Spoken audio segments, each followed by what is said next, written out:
যে পিলারগুলো থাকে ওখানে খেজুর গাছ বসানো হয়েছে অনেক। দিল্লি জামে মসজিদের এই জায়গাটা আমি যেখানে দাঁড়িয়ে আছি একটা ইউরোপিয়ান স্টাইলে ওই বিল্ডিংগুলো কিন্তু।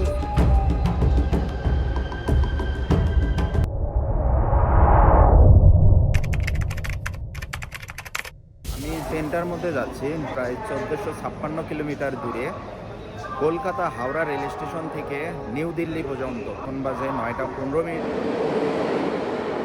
যে ট্রেনটার মধ্যে আছি এইটা হচ্ছে লোয়ার বাথ, এইটা হচ্ছে মিডিল বাথ। এইটা উপরের দিকে উঠাইলে এরকম হয়, এখানে একজন থাকে, নিচে একজন, আর উপরে যে চেম্বারটা দেখতেছেন এই চেম্বারে আরেকজন হচ্ছে থাকা যায়। মোট 3 জন, এই পাশে হচ্ছে 3 জন। আর এই সিটগুলোর ভাড়া হচ্ছে 750 রুপি। আমি ফরেনার কোটাই তো টিকিট পাচ্ছিলাম, যার ফলে আমার লাগছে 1100 রুপি।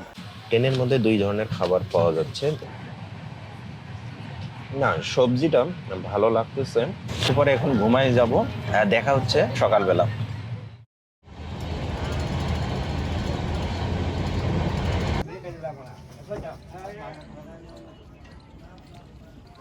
ফাইনালি 24 ঘন্টা 30 মিনিট সময় পর পৌঁছে গেলাম নিউ দিল্লি স্টেশনে। যে ফ্লাইওভারটা দিয়ে আমি নিচের দিকে নামতেছিলাম, তো রেল স্টেশন ওই দিকে, ওইটা হচ্ছে কানেক্ট। আমি এখন বাইরের দিকে যাচ্ছি। ফার্স্ট সকালে নাস্তা করতে হবে। এই হোটেলটা আমি পাই পাহাড়গঞ্জ এরিয়াতে।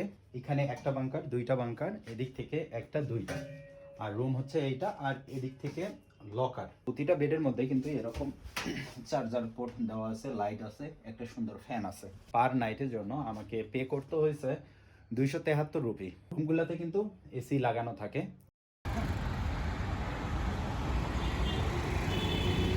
গতবার যখন দিল্লিতে এসেছিলাম তখন মনে হচ্ছিল যে গায়ে যা আছে সব কিছু খুলে ফালাই দিই। আর এখন আমি যে জায়গাটার মধ্যে আছি কানো প্যালেস নামে একটা মার্কেটের প্রতিটা রোড, সুন্দর রোডগুলা অনেকটা ইউরোপিয়ান স্টাইলে কিন্তু বিল্ডিংগুলো দেখা যাচ্ছে। সম্পূর্ণ জায়গায় কিন্তু দূরে এরকম। আমি তো একদম ওই পারে গিয়েছিলাম, ওখান থেকেও কিন্তু হোয়াইট বিল্ডিংগুলো হচ্ছে দেখা যাচ্ছে। হেঁটে আসার পরে এখানে একটু রেস্ট করতেছি। এই মুহূর্তে আমি আছি পাহাড়গঞ্জে, 9:30 মিনিট। এখানে সব জায়গাতেই কিন্তু এই পেঁয়াজের ব্যবহারটা অনেক বেশি থাকে। এখানে তো তাও অনেক কম দিছে বাঙালি হোটেলের মধ্যে, কিন্তু পাহাড়গঞ্জে, ওই পাহাড়গঞ্জে আবার একদম সব হচ্ছে ভেজিটেরিয়ান। এখানে যখন আমি আসলাম মেইন রোডের কাছে, এখানে কিন্তু অনেক চিকেন পাওয়া যাচ্ছে, মাছ পাওয়া যাচ্ছে, এই টাইপের হোটেলগুলোতে কিন্তু পাওয়া যাচ্ছে 120 রুপি। রেল স্টেশনের ম্যাপটা কমপ্লেক্সিটি মনে হচ্ছে এই কারণে, কারণ এই ম্যাপটা আমি প্রথমবার দেখতেছি। इधर से नोट নিতে হবে। You can try this one? No. Oh no. আমার চোখে চলে আসছে।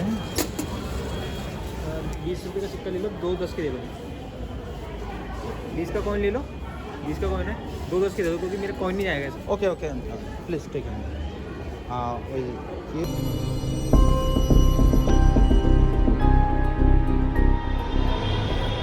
2-4 মিনিট পর পর একটা করে ট্রেন আসতেছে আর যাচ্ছে। আমি একটু ওয়েট করতেছি কারণ আমার পিছনে ট্রেন আসতেছে।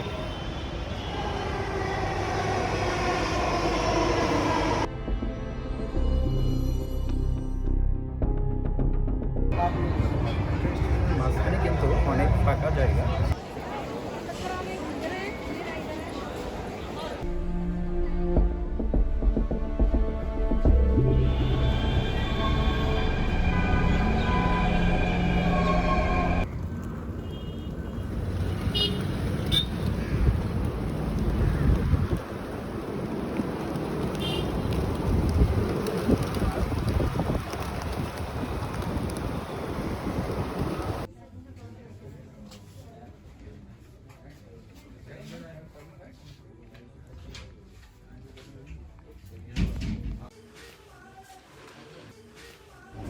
এদের পাবলিক ট্রান্সপোর্ট বাসের মধ্যে কিন্তু নাম্বার দেওয়া থাকে, ওই নাম্বার অনুযায়ী আপনি গুগল সার্চ করলেও কিন্তু আপনার লোকেশন কিন্তু পাওয়া যায়। আর তাছাড়া লোকাল পিপল তো আছেই। এই টার্মিনালের মধ্যে অনেকটা সময় কিন্তু দাঁড়ায় থাকে না, সর্বোচ্চ 30 সেকেন্ড, কখনো 1 মিনিট, দাঁড়ায় থেকে তারপরে চলে যায়। যাত্রী ভেতরে থাকলো কি না থাকলো তারে দেখার সময় নাই। একদম নিরিবিলি, আলাদা আলাদা সিন। মেট্রো স্টেশন থেকে বের হয়ে অ্যারো সিটির দিকে হাঁটতেছি। আমার মনে হচ্ছে এই অ্যারো সিটি যাওয়ার পথে আমরা দুবাইতে যে রাস্তাগুলো দেখি তার এই রোডটা কিন্তু ওরকম হবে। পিছনে দেখেন খেজুর গাছ রোডের মাঝখানে বসানো হয়েছে। আমি কিন্তু অলরেডি অ্যারো সিটির ভিতরে ঢুকে পড়ছি। দিল্লির মডার্ন সিটিটা প্যাডেল করে করে সামনের দিকে দেখতেছি। আপনারা হয়তো দেখে থাকবেন আমার পিছনে কি পরিমাণ বড় বড় বিল্ডিং এবং রাস্তাঘাট যে এত চকচকে ক্লিন। অ্যারো সিটির যে গোল চত্বরটা দেখা যায় সেই গোল চত্বরের মধ্যে গোল চত্বরের মাঝখানে একটা হচ্ছে ফোয়ারা আছে। আর ফোয়ারার পিছনে যে বড় বড় বিল্ডিংগুলো দেখতেছেন এগুলো তো 5 স্টার হোটেল। সব দিক দিয়ে এ সাইড আমার পিছনের সাইডও অনেক বড় কিন্তু হোটেল। আর রাস্তাগুলো দেখেন মানে ইট বসানো, ছোট ছোট ইট বসানো। সামনে তো পিচ ঢালাই দেওয়া রোডগুলো আমি দেখতেছি। ইন্ডিয়াতে আমার যদিও এটা সেকেন্ড ট্যুর, তবে এত সুন্দর অর্গানাইজ কোনো রোড এখন পর্যন্ত আমার চোখে পড়েনি। এখন আমি ওয়ার্ল্ডমার্ক বিল্ডিংয়ের সামনে চলে আসছি। ওয়ার্ল্ডমার্ক বিল্ডিং কিন্তু একটা না, তিনটা বিল্ডিং। এখন আমি ওই ওয়ালমার্ট বিল্ডিংয়ের ভিতরে একটা গলি আছে, গলির মধ্যে ঢোকার চেষ্টা করতেছি। দেখি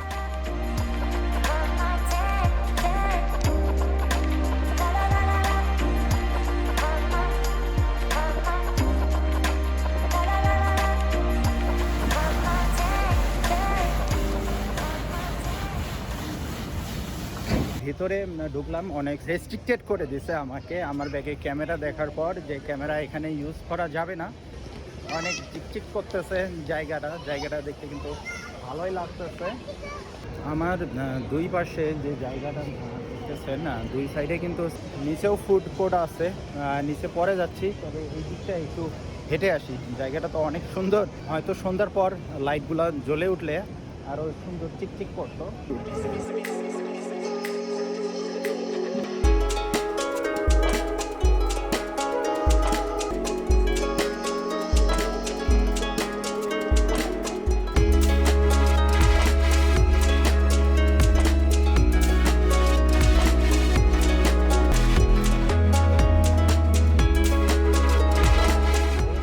পিছনে দেখেন গাছের আকৃতি শেপের মতো কিছু একটা দেখা যাচ্ছে। পরেই কিন্তু রোডের নিচে গ্রাউন্ডে কিন্তু এইটা বানানো হয়েছে। যদিও অনেক লাইট আমি দেখতেছি। এখন বাজে বিকাল 4:30। অনেক নিরিবিলি একটা জায়গা, মনে হচ্ছে যে অন্য কোথাও চলে গেছে। এগুলো হচ্ছে রড দিয়ে বানানো। এই অ্যারো সিটিতে আসবেন, অ্যারো সিটিতে আসার পরে যখন ওয়ালমার্ক 1 বা 2 বা 3 বিল্ডিংগুলো দেখবেন, বাইরে থেকে মনে হচ্ছে সম্পূর্ণ বিল্ডিংটা জুড়ে কিন্তু হোটেল, যার জন্য এন্ট্রি করা মনে হয় সম্ভব না। কিন্তু ব্যাপারটা ওরকম না। একদম গেটের সামনে আসবেন, গেটের সামনে এসে আর সব কিছু চেকিং হয়ে ভেতরে ঢুকতে দেবে। ওয়ালমার্ক আন্ডারগ্রাউন্ড থেকে বের হয়ে আসছি। ওখানে বারবার নিষেধ করতেছিল, দেখতেছে আমি ভ্লগ করতেছি, দ্যাটস ওয়াই না বলতেছে না আপনি এটা করতে পারবেন না।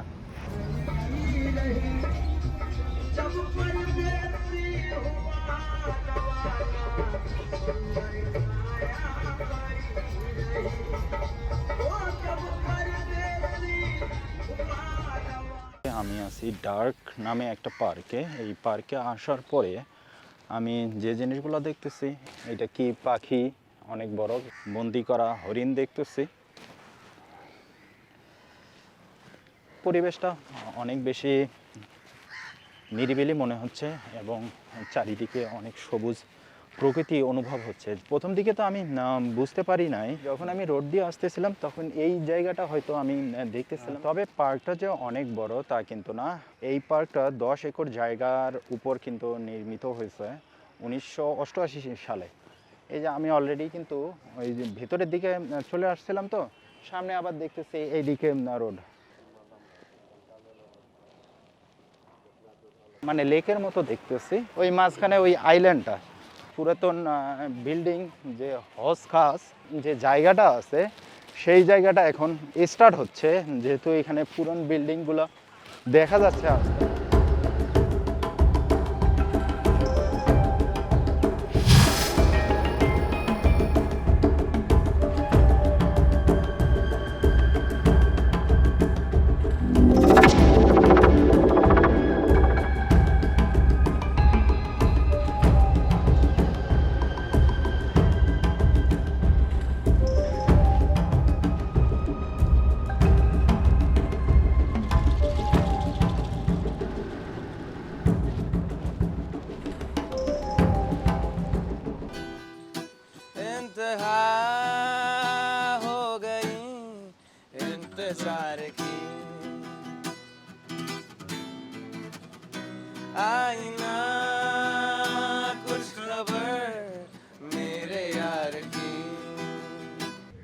गुजारा था बड़ी मुश्किल से, फिर तेरा वादा ए शब याद आया, मतलब वादा ए शब रात का वादा, तेरा भूला हुआ पैमाना ए वफा, मर रहेंगे अगर अब याद आया।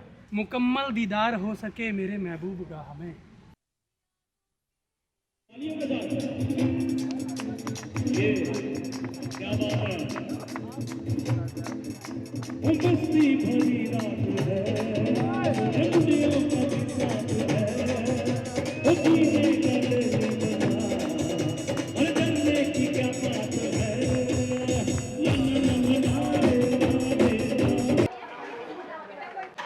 এই মুহূর্তে আমি আছি পারোঠিওয়ালা গলি, দিল্লির মধ্যে Chandni Chowk. Local street food try করার জন্য আসছি।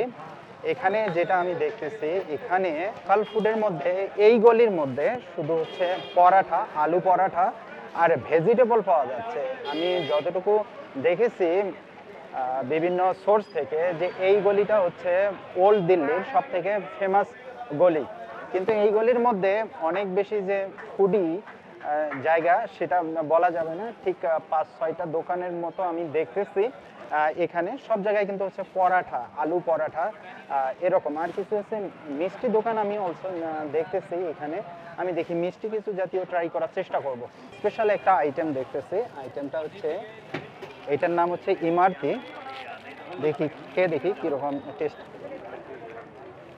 অনেকটা জিলেবির আপগ্রেড ভার্সন, কিন্তু মিষ্টিটা হচ্ছে অনেক বেশি আর টেস্টটা জাস্ট। ইমারতিটার প্রাইস নিচ্ছে 30 রুপি।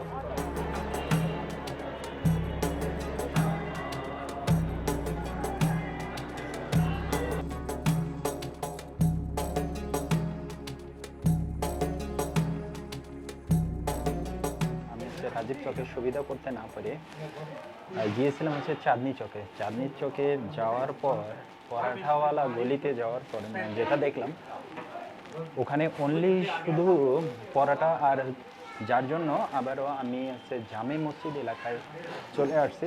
আমার পিছনে যেটা দেখতেছেন সেটা হচ্ছে দিল্লি জামে মসজিদ।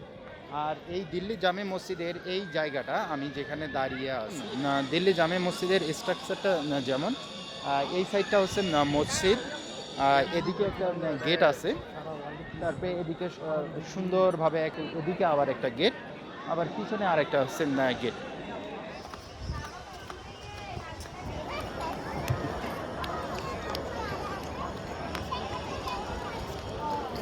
এটা হচ্ছে চিকেন শিক কাবাব রোল, এটা হচ্ছে শিক কাবাব, এটা তো নর্মালি তান্দুরি রুটি, আর এইটা হচ্ছে ক্ষীর।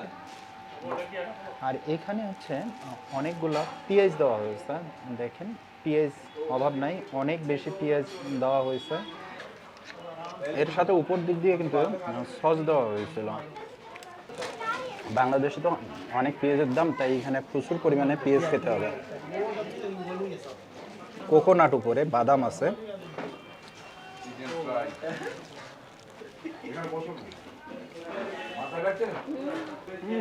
ডেলিসিয়াস, দুধ দিয়ে মোড়ানো। আমার মনে হচ্ছে এখানে কিন্তু কোনো চাউল ইউজ করা হয় নাই। আমাদের দেশে যেমন ক্ষীরের মধ্যে, ক্ষীর কোনটাকে বলে, যেটা হচ্ছে আখের রস দিয়ে, চাউল দিয়ে, দুধ দিয়ে রান্না করে, সেটাকে তো বলে ক্ষীর। কিন্তু এখানের ক্ষীরটা কিন্তু সম্পূর্ণ আলাদা, একদম ধপধপে সাদা। এখানে কোনো চাউলের ছিটেফোঁটা আমি দেখতেছি না। এমনও হইতে পারে কোনো হয়তো ময়দা বা আটা এই টাইপের কোনো জিনিস মিক্সড করতে পারে। বগুড়ার দই যেমন অনেক পছন্দ সবার, আমার মনে হচ্ছে এই দিল্লির ক্ষীরটাও সবাই অনেক বেশি পছন্দ করবেন। ভিডিওটি এখান থেকে শেষ করতেছি। যদি ভিডিওটি ভালো লেগে থাকে, ভিডিওতে অবশ্যই লাইক করবেন, চ্যানেলটা সাবস্ক্রাইব করবেন, ফেসবুক থেকে দেখে থাকলে পেজটা ফলো করবেন। দেখা হবে আবারও দিল্লি শহর থেকে অন্য কোনো জায়গায়।